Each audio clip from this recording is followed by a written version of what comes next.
부동산 팩트체크. 오늘은 최원철의 상가중개실무 바이블. 최원철의 상가투자 바이블. 상가투자 보물찾기.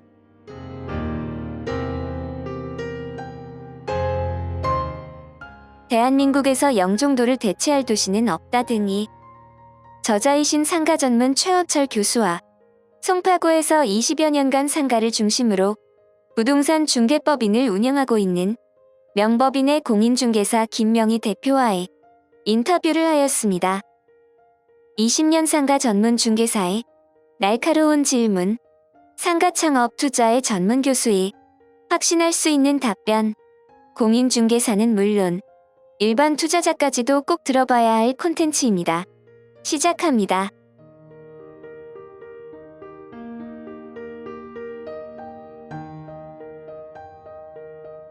안녕하세요. 안녕하세요. 네.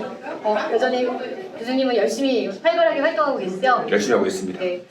사실 상가를 위주로 중개업을 하고 있는 저는 늘 교수님한테 정말 여러 가지 다양한 질문들이 많거든요. 네. 그리고 요즘 사실 상가 쪽에 고객님들조차도 굉장히 많은 질문들을 갖고 있지만 그 질문들을 모아서 핵심을 하나를 보면 정말로 사건이 이대로 주저앉을 것인가, 이 주저앉았던 사건이 다시 살아날 것인가, 사실은 이게 그 모든 질문들의 가장 핵심인 것 같거든요. 그렇죠. 코로나가 네. 있어서 더 그렇죠. 맞습니다. 네.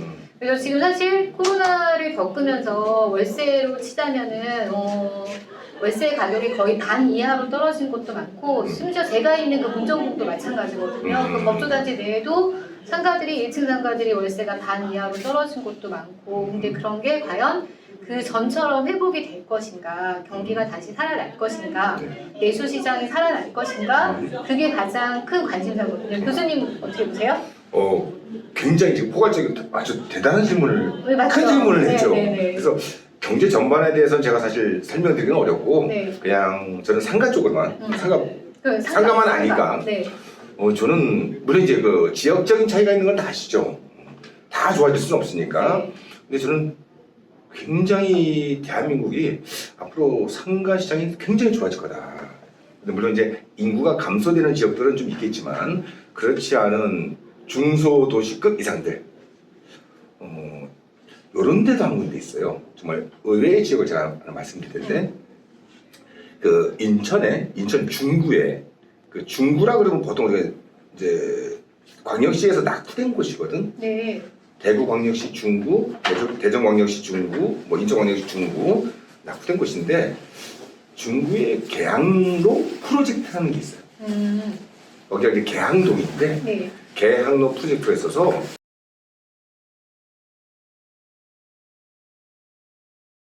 거기에 레트로, 빈티지 이런 형태의 카페가 한 13개 정도가 차근차근 이렇게 들어왔어요.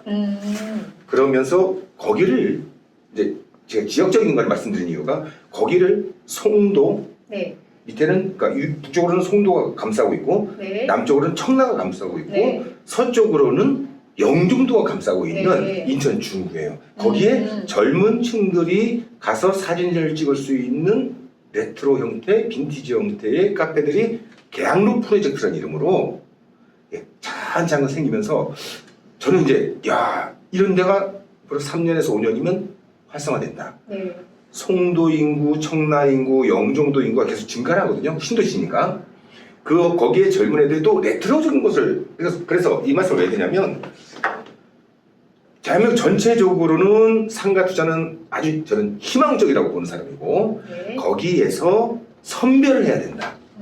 과연 50대, 60대가 가는 데를 찾아가는 게 아니고 20대, 30대가 찾아갈 만한 곳을 우리가 좀 잘 찾아서 그런 것을 투자, 창업 그런 쪽으로 접근을 하면 여러 가지 의미가 있지 않을까 그런 생각을 합니다. 그래서 저는 결론적으로 얘기한다면 대한민국은 앞으로 상권은 굉장히 좋아질 것이다 라고 아주 확신을 하고 있습니다.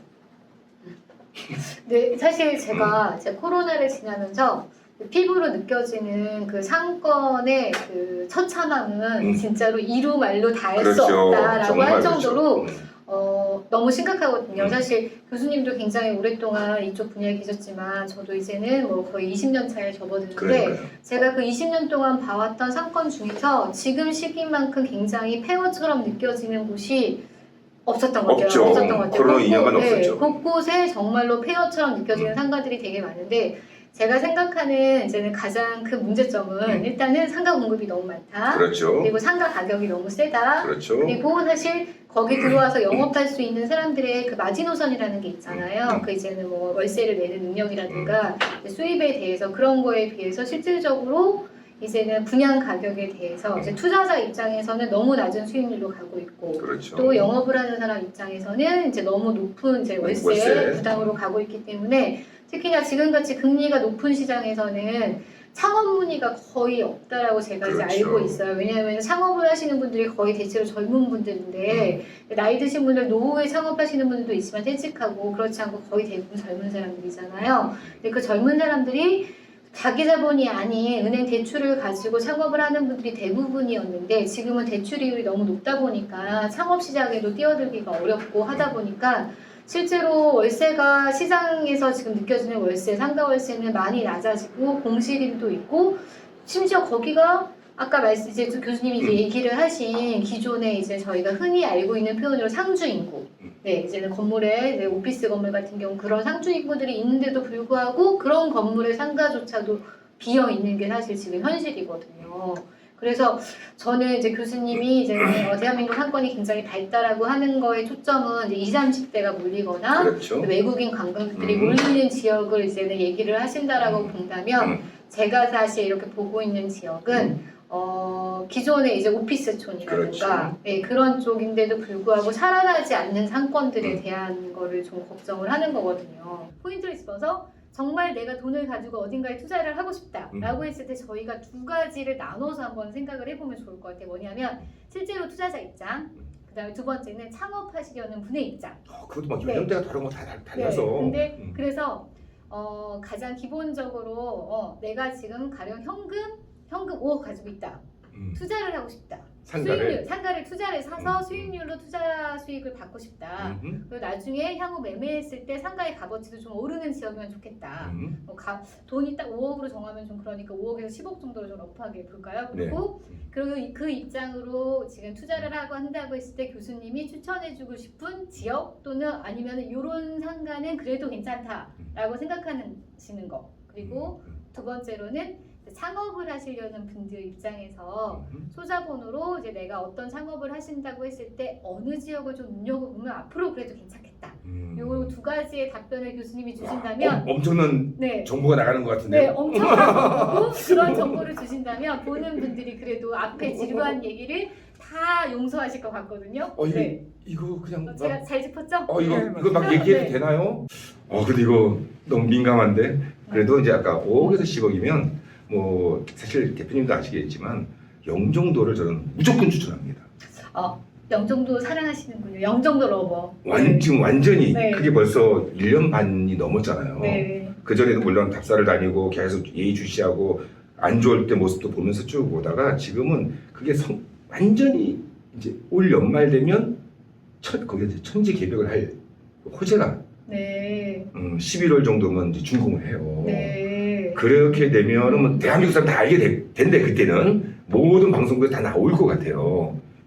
그러나 지금은 아직도 우리 서울이나 수도권 쪽에 계신 분들이 영종도를 조금 이렇게 좀 낮게 보고 옛날에 안 좋았던 부동산 시절이 있어서 그런데 지금은 정말 그 1년 반 동안 계속 변하고 있습니다. 그래서 그 개발 부재들이 확실하게 공사가 진행되고 준공되는 게 이제 날짜가 딱딱 나오니까 걔네들이 이제 딱 완성돼서 사람들을 모을 수 있는 그런 아이템이다 보니까 저는 뭐 정말 영종도는 향후에 한 2, 3년 후에 아까 양도차익까지 말씀하셨는데 양도차익도 무조건 얻을 수 있는 지역이다라고 감히 얘기합니다. 진짜.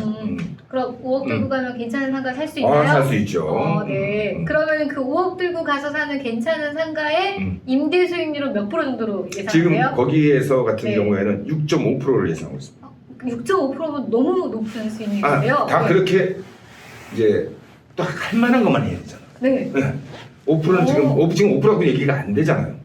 근데 사실 그러게요. 왜냐면은 이미 이제는 그 서울 강남권, 그다음에 저희가 강남 4구라고 얘기하는 곳에 정말 이렇게 괜찮다고 보여지는 1층 상가의 수익률은 다 3%대? 2%. 네, 뭐 이제는 강남은 특히나 뭐 2%대고, 예, 그나마 조금 음. 이제는 예, 송파는 아직도 이제 1층에 3%대 있지만 그리고 도로에서 보여지는 쪽은 특히나 그렇고 이제 안으로 좀 들어가야 4, 5%대가 좀 있고 이면도로 쪽.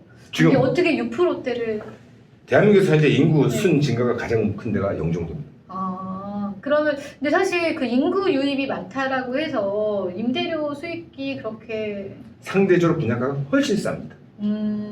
거기 땅값이 네, 상가들 그 시행사들이 초기에 이렇게 매입한 땅값이 있을 거 아닙니까? 네. 상업 중심 상업 지역인데 뭐 평당 1,500, 1,700 이렇게 매입을 했으니까 기본적으로 가장 좋은 1층 코너 자리가 평당 4,000, 네. 3,500. 전용률은 거의 50% 정도. 그렇죠. 이제 보통 일반적으로 네. 교통상적으로 50% 정도를 감안을 했을 때 네. 이제는 분양 면적 한 평당 가격이 4천만 원이다. 네. 라고 한다면은 사실 저렴하기는 하네요. 뭐 그렇죠. 이제는. 그러니까 제가 알기로 실제로- 서울 수도권에서 그 네. 정도 검단식 도시보다 싼 것 같고 예를 들어서 네. 상대적으로 아까 몇 군데를 말씀하시면서 여기가 네. 더 비싸다는데 그 정도면 가장 좋은 입지 1층 상가가 평당 네. 4천 공급평수 기준으로 그럼 정말 싼 겁니다. 토지 가격이 계속 오르고 뭐 다 아시다시피 그래서 정말로 괜찮다. 근데 사실 지금 영종도 시장을 그냥 일반적인 이제 투자로 하시려고 생각하는 분들이 영종도를 이제 말씀하신 것처럼 좀 낮게 평가하고 있는데 지금까지는 얕게 평가하고 있는데 그런 상황에서 임차 수요를 구하는 게 좀 순조롭게 갈까요? 지금 너무너무 잘 되고 있어요. 아 그런가요? 근데 그 제가 1년 전 네. 뭐 이렇게 그때는 네. 이제 막 공실들도 많고 지금 공실들이 거의 없다고 생각해요. 저 그럼 여기서 진짜 궁금한 거 네. 그러면 지금 말씀하시는 거기 지금 영종도 쪽의 인구 비례해서 상가 공급은 많다고 보십니까? 적다고 보십니까? 상가 공급 상당히 좋습니다. 상당히 네. 좋습니까? 그런데 물론 영종도 내에서도 네. 이렇게 섹터들이 있을 거 아니에요. 네. 여기도 상업지역이 있고 상업지역 있고 상업지역이 있는데 그 중에서 또 작은 데가 또 있습니다. 그 배우 인구, 네. 정주 인구에 비해서 정말 제가 보기에 여기 너무 적다 하는 곳이 있습니다. 그래서 거기서 창업하시는 분들은 장사가 잘 됩니다. 네. 그러면 지금 말씀하신 그쪽의 상가들은 교수님의 가족들한테도 사주고 싶을 만큼 정말 이미 괜찮은? 샀죠. 사셨군요. 이거 뭐 그거 나갔다 네. 이거죠. 네. 저 작년에 세무조사는 안 합니다. 그렇지 네. 모르죠. 네. 이미 샀고 네. 지인들도 이미 네. 저는 이제 몇 개 샀죠. 네. 그리고 지인들 음. 샀습니다. 그럼 지금 제가 교수님 말씀을 듣다 보니까 음. 그럼 제가 드린 두 번째 질문의 답도 똑같이 영종도겠네요. 네. 아니면은 네. 적은 자금으로 네. 창업을 하고 싶은 네. 분들은 네. 자기 아이템이 있으면 네. 20대 30대 같은 분들은 네. 그러면 이제 어차피 SNS 마케팅을 하시는 분들이 있더라고. 네. 그분들은 네. 이제 좀 이미 우리 골목 상권에서 아주 활성화되지 않은 곳들이 있지 네. 않습니까? 그러면 상수역 아시죠? 압니다. 당연히. 홍대 뒤쪽. 네. 예, 네. 근데 네. 상수역에서 그 네. 당연히 화력발전소로 넘어가는 데가 네, 있거든요. 네, 네, 맞아요. 거기 이제 네. 공원이 다 됐지만 그쪽 라인을 보는 것도 음. 망리단길하고 좀 겹치기는 하지만 네. 망리단길도 아직은 괜찮아요. 점점 네. 그 유입인거들하는 곳이라서 네. 상수동에 당연히 화력발전소 넘어가는데 그 길이 있고요. 카페거리 비싼 데가 있고요. 그다음에 망리단길이 많이 올랐다고들 얘기하고 임대료가 하는데도 다른 홍대, 그다음에 합정동 상권에 비해서는 상대적으로 임대료가 많이 낮더라고요. 저 여기서 또 진짜 진지한 질문 하나가 있어요. 자, 그럼 지금 교수님께서 얘기하신 그 20, 30대가 찾는 핫플레이스 그런 상권들의 그 상점들이 꾸준하게 자기 매출을 내면서 계속 영업이익을 얻고 있는지가 저는 궁금해요. 왜냐하면 상점들이 계속 바뀌기도 하는 요인들이 있긴 하겠지만 그렇죠. 코로나를 감안하지 않았다라고 했을 때 과연 그쪽으로 유입되는 인구가 계속 많아서 거기서 영업하시는 분들이 계속 매출을 올리면서 영업을 할 수 있을지. 그거는 네. 제가 판단할 수 있는 사실 내용이 아니고 네. 그 창업자들 분들께서 아까 얘기한 대로 프랜차이즈를 갖고 오면 안 되고 네. 그건 찾아가는 아이템이 아니니까 사실 요새 20대, 30대 분들이 MZ세대들이 창업하는 그 아이템들 보면 참 이뻐요. 작지만 그러한 아이템을 갖고 그런 이미 좀 알고 있는 막리단길이나 이런 데 가면 충분히 승산이 어차피 손님을 오게 만들어야 되는 그 상황이지 거기에 무슨 뭐 아파트 세대수가 만세대 있다 이런 곳은 아니거든요. 알겠습니다. 네. 사실 상가 관련돼서는 교수님께 드리고 싶은 질문이 정말 많지만 저희가 오늘 긴 얘기를 한 것 같고 그래도 여러분들이 궁금해하실 얘기를 답을 좀 교수님이 주신 것 같지만 이건 교수님의 의견입니다. 네. 여러분들이 더 궁금하신 게 있다면 따로 또 연락 주실 수 있는 방법이 있을 거라 생각이 되면서 오늘은 여기서 인사하고 마치도록 하겠습니다. 감사합니다. 감사합니다. 고생하셨습니다. 오늘 얘기가 너무 구독, 좋아요. 구독, 좋아요. 구독, 좋아요는 사랑입니다.